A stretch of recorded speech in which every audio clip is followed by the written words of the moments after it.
I'm Karl Robb. And I'm Angela Robb. Today we're in a conversation with Olivier Chateau, the CEO and co-founder of Health Union.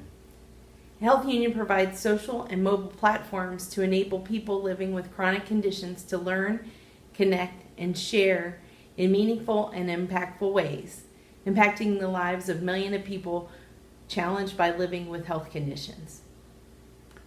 Thanks for joining us. I think you'll find this really entertaining. We did it. And insightful. So please join us.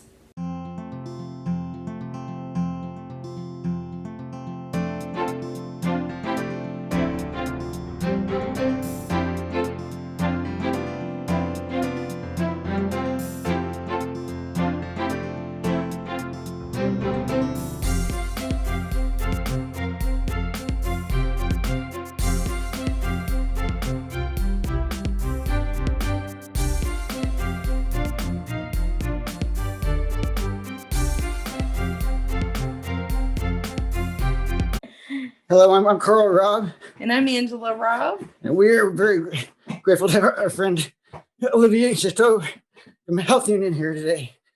He's the CEO And co-founder. And co-founder. Thanks, Olivier, for being with us today. Thank you so much for having me. I am excited to spend time with you and to share with you some of the things we do at Health Union. And also, I want to thank you both for the incredible amount of contribution you've made to just the Health Union Parkinson communities, but at much larger scale, the impact you're having on so many people. You guys have done so much for so many. I need to thank you for that. Well, thank you. And that's the end of the interview. We got all the praise we needed. No, I'm just kidding. Well, and as we said right before we started recording, we truly believe in what Health Union does, and that's why we've been a part of the organization, Parkinson'sDisease.net, for 4 years. So maybe you can just give us a little background about how you and Tim came up with this idea. So we started Health Union almost 11 years ago with the idea of helping people who have to manage their daily life impacted by different health conditions. I think our belief was that we can make an impact in people's life by providing them the information that they were looking for at the time that was important to them. The second thing that we thought was really important is that we wanted to provide an aspect of validation that, yes, you may be living or helping someone living with Parkinson or another health condition, and that also requires some validation that comes from other people's experiences, or simply being able to read a story or an article to which you can highly relate to. And then last but not least, I think our idea was that we want to really create this atmosphere of community. And by community, I really think of it as the mindset of belonging, that we're stronger together, that we are by ourselves, that the sum of our parts is far greater than our additions. And I think if you can kind of combine those three elements of information, validation, and community support and belonging, I think with communities and belonging, there's this idea of support. You need to feel like there are people here for you. You can make great things happen. And I think finally, what has been very interesting is that we have been able to deliver this idea to many different health conditions, and quite frankly, to adapt it to the different needs in terms of information, to different needs in terms of validation, to the different needs in terms of support for each of the health condition that we support today. And it's not everything's the same, everything is cookie cutters. If anything, we adapt, and we're becoming flexible and nimble for each of the condition that we support. It's an incredible, first and foremost, human adventure. We like to say that we want to do good for people. Doing good is the primary mantra that we have. And then doing well from a financial perspective is important, because this is what enables to actually keep all of these communities running, as well as helping additional communities every year. But this combination of doing good while doing well is actually really, really important, because it's core to our value system. how many illnesses are you do you cover right now? So today we have 34 active online communities. Actually, it's slightly more because under the sleep disorders communities, we're covering 4 more. So some could argue it's actually 38. I think, as you may have heard, we just combined our focus and energy with the WeGo Health team. Health team, WeGo Health team are coming together. And I think it's going to continue to expand into more new conditions. We're also going to look at expanding our model to impact and help more people. So we're not done, far from it. If anything, we're going to double down on our idea of helping people at a moment that they need us the most, and this concept of validation and belonging. And we're really excited to continue on our mission. Well, and how appropriate, and you're based in Philadelphia, the city of brotherly love. How appropriate is that? Yeah, interestingly enough, we still have offices in Philadelphia, Karl. We haven't been in any of it in 18 months. We're making a tentative to return if people want to. Actually, it's a great topic. We're going to offer full flexibility to our employees to either work remotely or come back to the office on a flexible schedule as they did want to. I think we like the idea of human interaction, but we've also been able to all demonstrate in the last 18 months that we have the ability to still be able to provide all of the mission that we have set for ourselves by working remotely. So we believe in providing flexibilities. I like to do everything in what I call triangle of values. Every decision that we make needs to have values for every components. So for the company, for individual, for people that we help, or to be our clients. Anytime we discuss options or situation, there needs to be a yes, yes, yes on all 3 components. If the first thing that happens is if one of those components feels like a no or feels like maybe or not, then we actually move on. Like, let's look to the next topic. I think it's very, very important. And on that front, we will be offering this new flexibility. And quite frankly, it's new to us. It's new to everyone. It just felt like it was the right thing to do at this time. So Olivier, that's kind of a unique approach in business. Where did that come from? Where was the impetus for you to have that approach? So something that you may or may not have heard from me in previous podcasts or area. Before I started Health Union, I had both this professional and personal life that like almost like striked at the same time. I find myself dealing with a health condition where I used to go online to many, many different blogs and doctors' columns. And I remember going to so many different places for what I would call tidbits of information and desire to understand and know more. And this feeling of having a lot of unanswered questions and not having the ability to feel actually kind of those 3 components. I felt like I was trying to piecemeal those together by going in so many different places. So that was my personal aspect. And then on the professional side, I was trying to actually do what I do at Health Union, but under the constraints of working for a big pharmaceutical company where I did not have the tools or the ability to let patient and physician participate in some ways. And those 2 made me feel like, look, this is actually, there's something that can be done.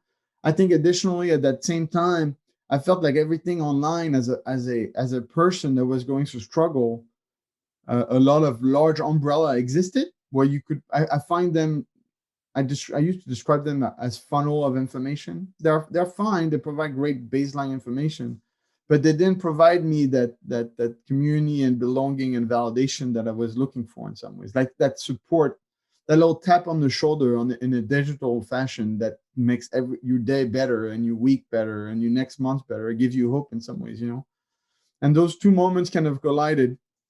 And this is where we're like, look, we gotta try something new and different. And so we left and we tried it. And I got to be honest with you, it took us a few years to really understand how to find the right balance, because we were incredibly focused on the people aspect that it took us time to be able to find a way to, quite frankly, generate some revenue that also met our value system. And then after that, we were able to demonstrate that this could be replicated and we could do it on more and more conditions. I have to say, you have a model that's so unique. It's working so well.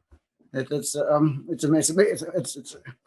It's so refreshing, and the concept is working beautifully. And Well, from the moment I think we had the initial email, or you got the initial email about being a part of the community, we were like, what? This is awesome. It seemed to fit in so many different components to be contribute to an effort to bring people, to make everybody rise at the same time. It's compassionate, it's sensitive, and it's thoughtful. I will tell you, I think the companies of the future, especially post-pandemic, are going to be able to demonstrate a very strong value system. Business is not about numbers; it's about people. And here, the story of Health Union is the people story. It's people helping other people that actually think and understanding that we're just people first, And we, the other thing that is very important is we support from a financial as well as from a people standpoint, every communities that are helping the exact same way. When we make the commitments to go into a condition to help patient and their families into that journey, it's a commitment that we make. That commitment cannot be turned back. We're not looking at that. We're done with this commitment. So it's a very important one. And that's one we don't take for granted, nor lightly. And it's very important because it basically drives you to keep doing what feels is the right thing to do for people. And my thing is, I always believe if we do right thing for people, only good things will happen. I know sometimes people think this is a little idealistic and not really realistic. I actually really believe it. I really believe that in life, if you do good things for people, good things will come to you. You're here. We do too. We do too. That's so refreshing. I think I can speak. You can speak for me. We're in total agreement. It's so refreshing. Because when you go against that energy, I'll call it energy. When you go against that energy of not being of help and of service, I think it's like swimming against the tide, swimming or, and getting caught in a rip current. You have to swim even harder to try to break out of it. And I have to say, unfortunately, I think one of the things that was so refreshing was that this was a business model versus a nonprofit model. And we had spent decades in nonprofit models. And there always seemed to be this challenge of meeting the needs of the community in a nonprofit model. I mean, there's plenty of nonprofits that are very successful, but there was always kind of this piece missing about the volunteer versus the paid staffer kind of thing.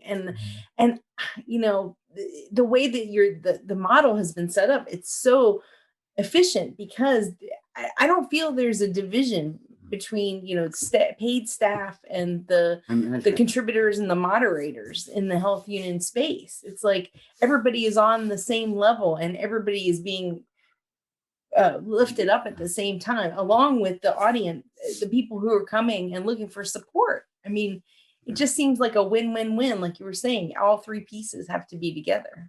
Yeah. The other thing I will tell you that I think is very interesting is that in a world where we all live and exchange in different social platforms and so forth, people are going to be looking more and more for this idea of safe environments where there is the support and belonging part that feels right for them.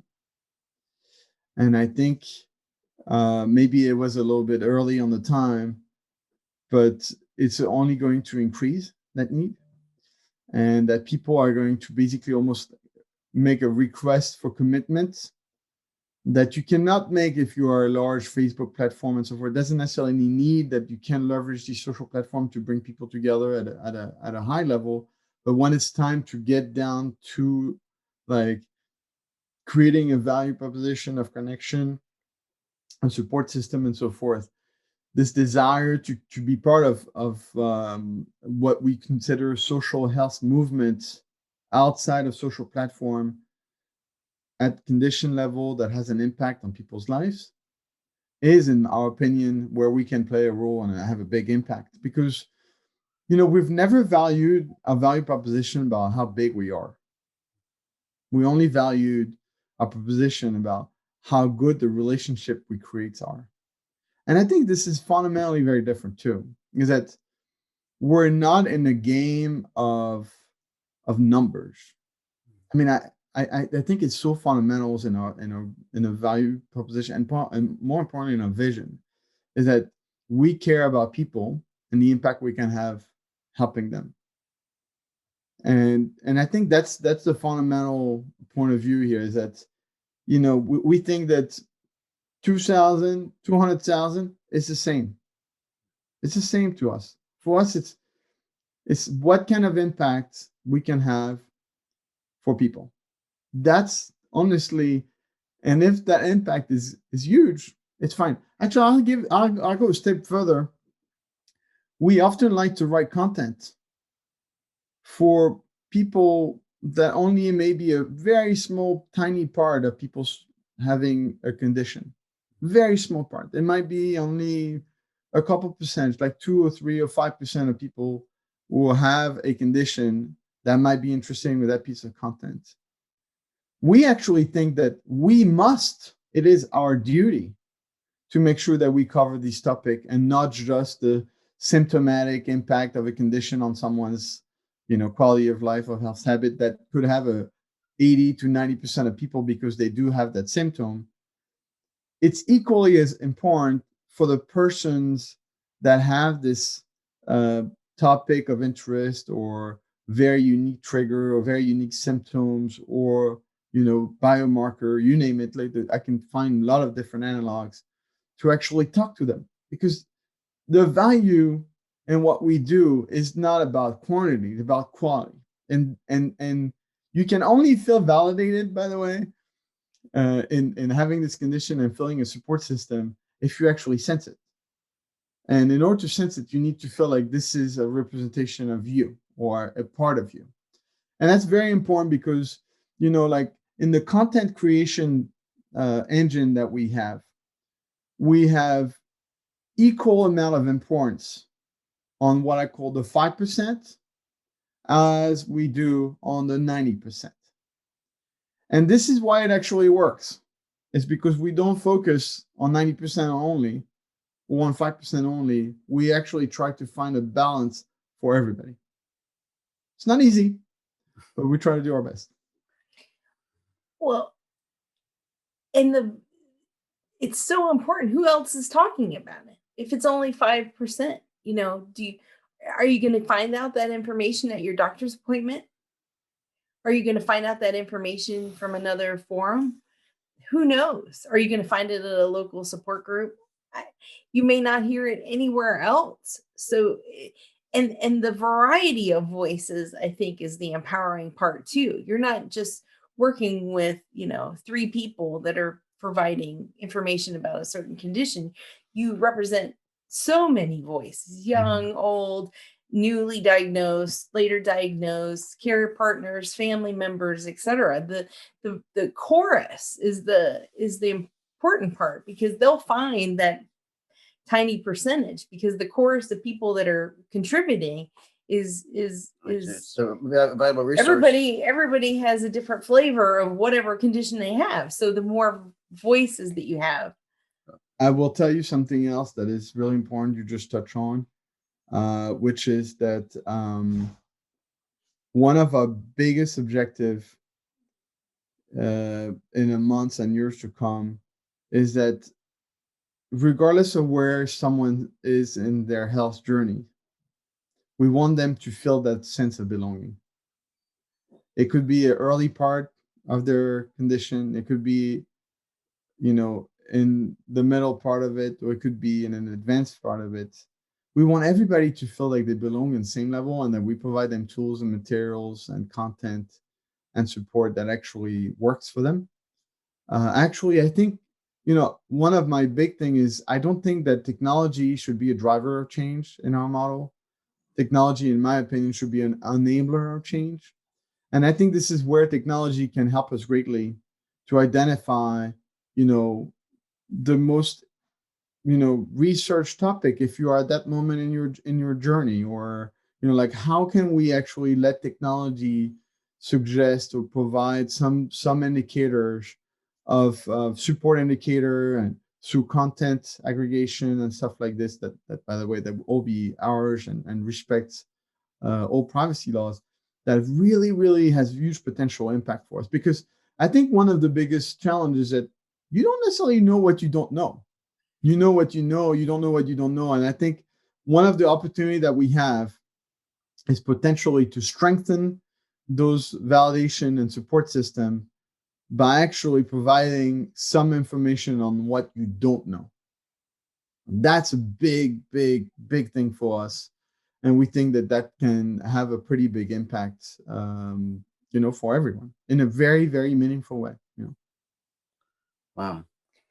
Well, and I will say one of as Karl has said, and I think you touched on this before we went on camera. You were talking about the different perspectives of, somebody who's younger and their experience with COVID versus somebody who's older and their experience with COVID. And as Karl says, everybody's got something. It's I think for growing up, and I'm about to enter my 5th decade of life, that nobody really talked about what people were facing in parents who were getting conditions or being treated for something, etc. And we've kind of moved to this phase where now we're okay, we're sharing that we are facing a health condition, and everybody does have some type of challenge. It might be on the smaller side or physical, mental, or spiritual. Exactly.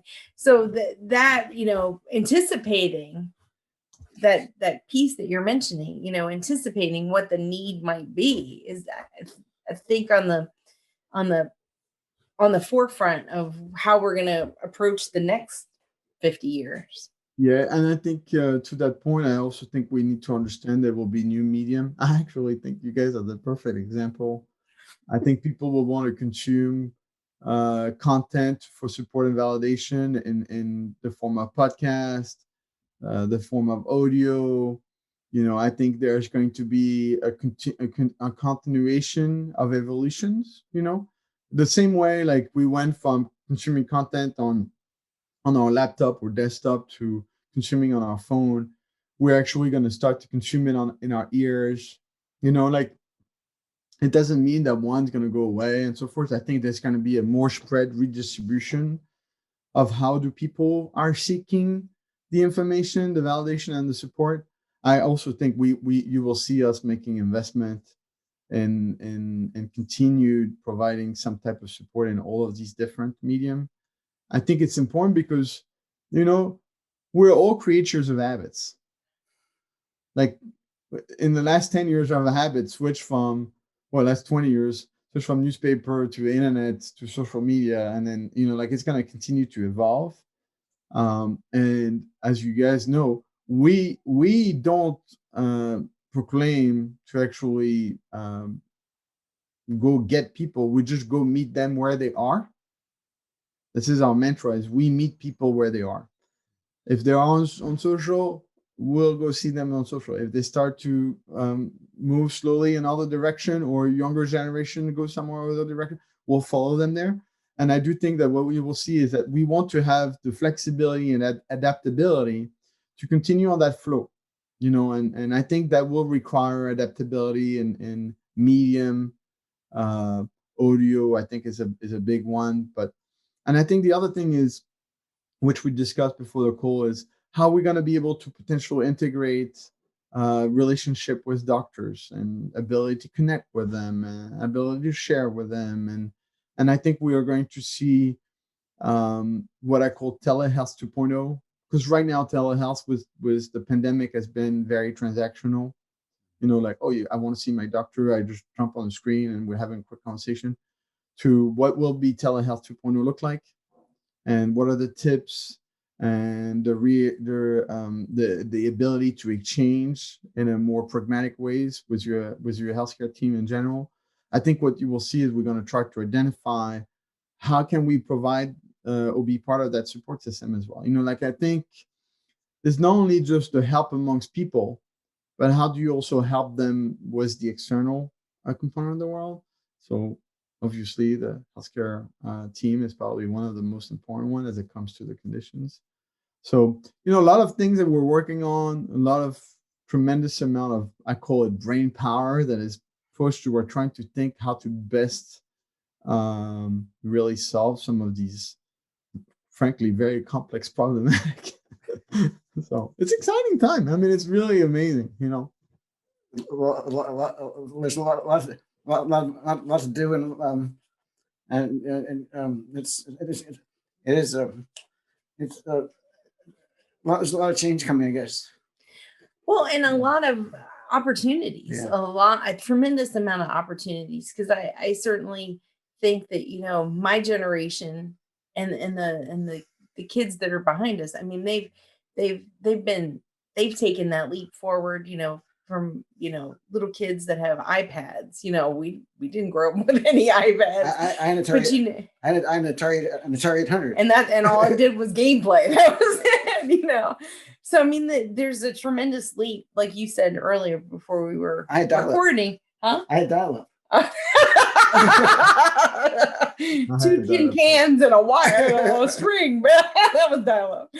But that you were mentioning, that there's this tremendous COVID leap, where we went from people trying to scramble to provide support and health services online. I mean, we just leapfrogged decades, in my opinion. I'm not a scientist for that, but the fact that, people that we would go to support groups face to face, and then to transition them to meet online was tremendous.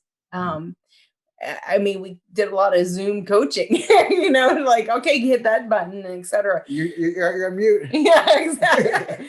But it's been heartwarming that people have these relationships have jumped to being online. And yes, you said it yourself, there's a value to face-to-face interactions, but these digital interactions for some are just as important and will continue on for a long time. If anything, I think it's going to become exponential. I hate that term, but the digitalization of healthcare interactions is only meant to accelerate. Just because the information flow is faster than ever before, the triage of it is faster than before, the accessibility of it is faster than before. It's going to accelerate. That being said, I think with acceleration comes responsibility, and you need to keep what I call the ground, the purpose of the ground, as authentic as possible, because ultimately nothing will actually be really pushed forward unless the value system stays very grounded. It's actually very easy to get attracted by the shiny object and saying, oh, you know what, this seems a lot fancier and better and so forth. But I find that oftentimes people forget that there's nothing more authentic than two people being able to connect on something as personal as a personal health challenge that you go through. This is the Everest of authenticity. And that doesn't come through technology. Like I often said to someone, as much as I admire technology companies like Uber and others, nothing like Uber could work in health. There's no transaction. There's no $7 Uber that would make your symptom go away or your you have to keep that we're people first, and we need that validation and support and build sense of quite frankly usefulness first, and then the technology can help accelerate, feel better, manage it, and so forth. But the idea that we can shortcut all of this through one transaction is not going to happen. And I think it's sometimes people are all turned by that because they want the technology to be the solution. They really do. They really, really do. And I think that's at least in my personal belief something that no, actually, like, we're still human, we're still people, we'll still have feelings, we'll have emotion, and when it comes to health, this is what matters most first. And then how can technology help us better advance through this is important. To think that you can put it on the first step and that step system is actually a big mistake. Olivier Chateau, I can't mention a better closure than that. That's awesome. I'd love to have you back at some point. I hope you'll join us again. Well, it was a pleasure. You guys are absolutely amazing. I'll say it again. You cannot be thanked enough for everything you guys do for all the people and the patient out there. So we thank you for everything. And thank you for providing all of us an opportunity to share our experience with others so that they can live and not, maybe have a little lighter load to carry in their journey with whatever condition they happen to be living with.